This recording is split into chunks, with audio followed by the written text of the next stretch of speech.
اسلام کا پہلا خلیفہ حضرت علی یا حضرت ابو بکر۔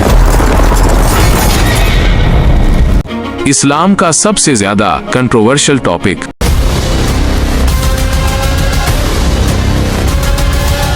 نبی پاک صلی اللہ علیہ وسلم کی 2 دہائیوں کی تبلیغ اسلام کو پورے عرب میں پھیلانے میں کامیاب ہو گئی تھی۔ پورا عرب بت پرستی چھوڑ کر ایک اللہ کی عبادت کرنے لگا تھا، جس کے بعد نبی پاک صلی اللہ علیہ وآلہ وسلم نے اپنی زندگی کا پہلا اور واحد آخری حج شروع کیا، اور وہاں پر نبی پاک صلی اللہ علیہ وسلم نے حجۃ الوداع کا خطبہ دیا۔ اسی خطبے میں دنیا میں پہلی بار رنگ، نسل اور ذات پات سب ختم کر دیا گیا۔ نبی پاک صلی اللہ علیہ وسلم نے گورے کو کالے پر، عربی کو اجمی پر فوقیت ختم کر دی۔ اس خطبے کے آخر میں وہاں موجود ہر ایک شخص نے نبی پاک صلی اللہ علیہ وسلم کے اپنے آخری نبی ہونے کا فرض ادا کرنے کی گواہی دی۔ حج کرنے کے بعد نبی پاک صلی اللہ علیہ وسلم مکہ سے مدینے کی طرف روانہ ہوئے۔ راستے میں نبی پاک صلی اللہ علیہ وسلم نے تمام اپنے قافلے کو روک کر غدیر خم کا ایک مشہور خطبہ دیا۔ اس خطبے میں نبی پاک صلی اللہ علیہ وسلم نے فرمایا، جس کا مولا میں ہوں اس کا مولا علی ہے۔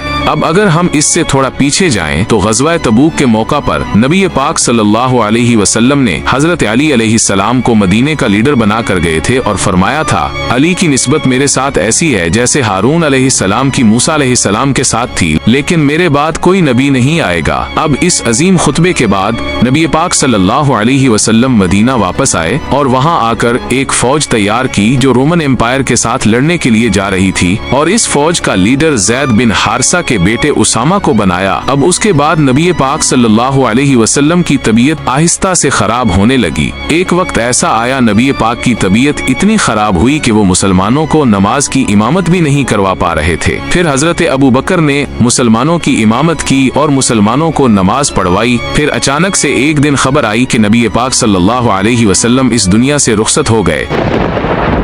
جب ان کی عمر صرف 63 سال تھی، جس کے بعد حضرت ابو بکر نبی پاک صلی اللہ علیہ وسلم کے منبر پر چڑھے اور مسلمانوں سے خطاب کیا، مسلمانوں سن لو، تم میں سے جو نبی پاک کی عبادت کرتا تھا تو نبی پاک صلی اللہ علیہ وسلم اس دنیا سے رخصت ہو گئے، اور تم میں سے جو اللہ تعالیٰ کی عبادت کرتا ہے تو اللہ تعالیٰ زندہ ہے اور ہمیشہ سے زندہ رہیں گے اور کبھی نہیں مرے گا۔ حضرت ابو بکر کے اس خطبے کے بعد مسلمانوں کو سمجھ آنے لگی کہ واقعی میں نبی پاک صلی اللہ علیہ وسلم اس دنیا سے رخصت ہو گئے۔ اس کے بعد فوراً کچھ مسلمانوں نے حضرت ابو بکر کو خبر دی کہ مدینہ کے انصار رسول اللہ صلی اللہ علیہ وسلم کے بعد اپنا لیڈر چننے لگے ہیں۔ اب حضرت عمر، حضرت ابو بکر اور حضرت عبیدہ سیدھا ان لوگوں کے پاس گئے جہاں مدینہ کے انصار حضرت سعد بن عبیدہ کو اپنا نیا خلیفہ چننے والے تھے۔ اب وہاں جا کر حضرت ابو بکر نے ان لوگوں کو سمجھایا کہ اب مدینہ کی ریاست کوئی چھوٹی ریاست نہیں، یہ پورے عرب میں پھیل چکے ہیں اور پورے عرب میں صرف اور صرف قریش سے ہی اگلا خلیفہ بن سکتا ہے، کیونکہ قریش اس ٹائم کا سب سے بڑا قبیلہ تھا۔ اب اس کے بعد سارے مسلمانوں میں بحث ہونے لگی کہ اگلا خلیفہ کون ہوگا، تو حضرت ابو بکر نے حضرت عمر یا حضرت عبیدہ کا نام دیا، لیکن حضرت عمر نے حضرت ابو بکر کے ہاتھ پر بیعت کر لی اور کہا کہ اس منصب پر صرف اور صرف آپ کا حق ہے۔ اب اس سے پہلے جتنے بھی لوگوں کا نام سامنے آیا ان میں سے کسی پر بھی اتفاق نہیں ہو پا رہا تھا، لیکن جیسے ہی حضرت عمر نے حضرت ابو بکر کا نام دیا تو وہاں پر موجود سارے لوگوں نے اس پر حامی بھری۔ اب یہاں موجود تمام لوگوں نے مشورے سے حضرت ابو بکر کو مدینے کی ریاست کا خلیفہ منتخب کر دیا، لیکن اب یہاں پر ایک بہت بڑا ٹرننگ پوائنٹ آتا ہے۔ اب اس پوری میٹنگ میں ایک شخصیت موجود نہیں تھی جس کے بارے میں نبی پاک صلی اللہ علیہ وسلم نے کہا تھا، جس کا میں مولا ہوں اس کا علی مولا، یعنی حضرت علی علیہ السلام، کیونکہ حضرت علی علیہ السلام اس وقت جب یہ میٹنگ ہو رہی تھی وہ نبی پاک صلی اللہ علیہ وسلم کی تدفین میں مصروف تھے۔ اب اس اہم مشاورت میں حضرت علی کے علاوہ حضرت عباس جو نبی پاک صلی اللہ علیہ وسلم کے چچا تھے، حضرت فاطمہ جو نبی پاک صلی اللہ علیہ وسلم کی بیٹی تھی،